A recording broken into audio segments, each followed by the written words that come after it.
Darkness. The Dark Minions.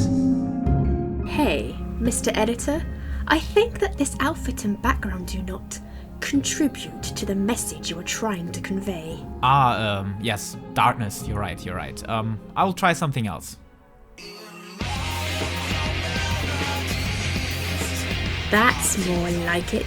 Welcome to another true beginner's job guide, this time starring the Dark Knight. Hey, stop, no, that is still my part. Okay, so you heard it. Without further ado, let us begin with all the stuff you need to know about the Dark Knight. First of all, our Dark Knight cannot be taken as a true beginner's job because you need to have unlocked a certain progress in the Heavensward content, which precisely means you need to access the icy towers and castles of Ishgard, which will require the completion of Realm Reborn as a whole and another job you have chosen before to have reached level 50. Also note that upon taking up the Dark Knight's job crystal, you're starting it at level 30. But fear not, the level downfall is easily compensated by following certain leveling methods, where I have already uploaded tons of videos for, so check out the description. Okay, what about the basics of the Dark Knight's combat system? First of all, you will have access to a very simple weapon skill combo, consisting of 3 attacks, Hard Slash, Siphon Strike and Soul Eater, that will construct your single target attack sequence, except having your cooldowns ready, but more to that later. In between these weapon skills of your combo, which will cause a global recast timer of basically 2.5 seconds, our goal is to weave in as many off-global cooldown abilities as possible, but better not more than 2.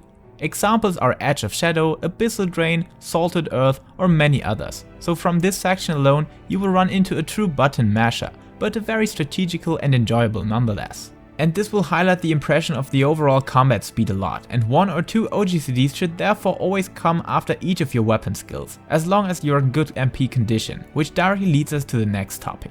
Managing your MP. Your MP pool allows you to use Flood or Edge of Darkness, the first being an AoE attack, the second being a single target hit. On level 74, both will transform into their Shadow version, being stronger. These 2 attacks will also put you into your Dark Side stance, granting a 10% damage boost. Just try to always use 1 shadow attack on the beginning of each fight, and don't worry about keeping up the buff, you automatically will.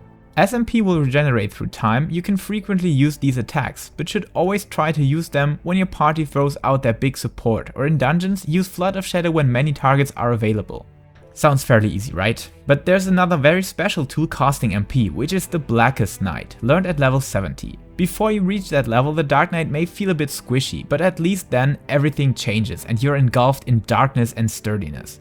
The Blackest Night, also referred to as TBN, will absorb damage equal to 25% target's maximum HP. And if that shield is consumed within 7 seconds, you will also receive 1 free stack to use Flood or Edge of Shadow without MP cost.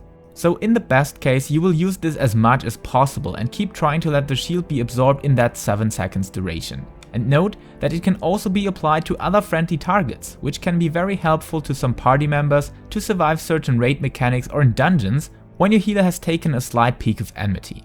Next up, we want to know what our blood gauge does, which we receive on level 62. By using weapon skills under a blood weapon effect or through using a combo activated Soul Eater, this will fill up the gauge.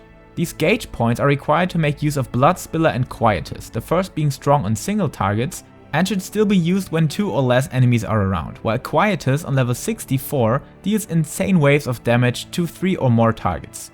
All this is highlighted by our Delirium ability, learned on level 68. For those warrior players among you, it will remove the cost of Quietus and Blood Spiller under its duration, which can be seen as the evil and dark version of the warrior's inner release. And this is where some gear optimization is required. We always want to land 5 weapon skills inside of this window, so we should aim for a good value of skill speed, as bosses can easily hinder your consistent attack sequence by turning away in a rush or something like this. So I highly recommend to not be too precise with these skill speed values to leave some headroom for improvisation.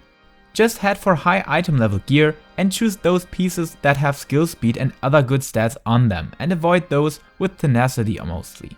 Above that, all this should be applied to our blood weapon duration as well. Bringing in 5 weapon skills into that window will guarantee you a solid gauge point management, and otherwise you could have trouble inside of most openers. Nonetheless, there's also another special gauge spender, which is Living Shadow. That is your heaviest cooldown and the undisputedly coolest ability this game has to offer. By using 50 gauge points, you will summon forth a shadowy servant, that will throw out random abilities into your target. But even when you cannot interact with this minion, all the buffs and attack bonuses you receive are also stacked upon your shadowy servant, so make sure to use it in buff windows. Most openers will easily take care of the timing, so check out my other videos or visit the balanced Discord.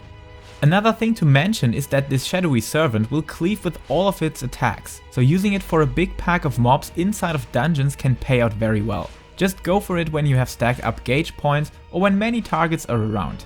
Most of the times this will automatically fit perfectly into notable timings. Okay, another important topic is to manage your defensives. The first and most important knowledge is to not use all of them mindlessly into a single blow, as most of these have a very long cooldown and you have to split them because of multiple attacks being thrown at you or your party. While Shadow Wall, the Roll Command Rampart and of course the Blackest Night are primarily used against all sorts of tank busters, Dark Mind, Reprisal or Dark Missionary should be used against raid-wide damage, where the last two will also mitigate damage your party members receive. And you're correct with your assumption, using the Blackest Night frequently will help you and your party's survivability a lot, so find spots where it will be consumed completely and before even thinking about other defensives on yourself. Saving some MP for it will always be helpful of course. By the way, your Abyssal Drain can also help you a lot in reducing threats from big dungeon pulls, as it will heal you for its damage cost, and when using it on 5 or more targets, this number can be truly massive.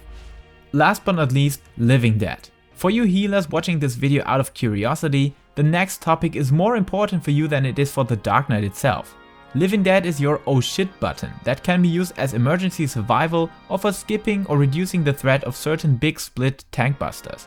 When Living Dead is used, the Dark Knight will take up a buff for 10 seconds that keeps the Dark Knight alive, even when being hit below 1 HP. If that faint death effect is being triggered, he will receive the Living Dead status, where the Dark Knight needs to be healed up by 100% of its maximum life.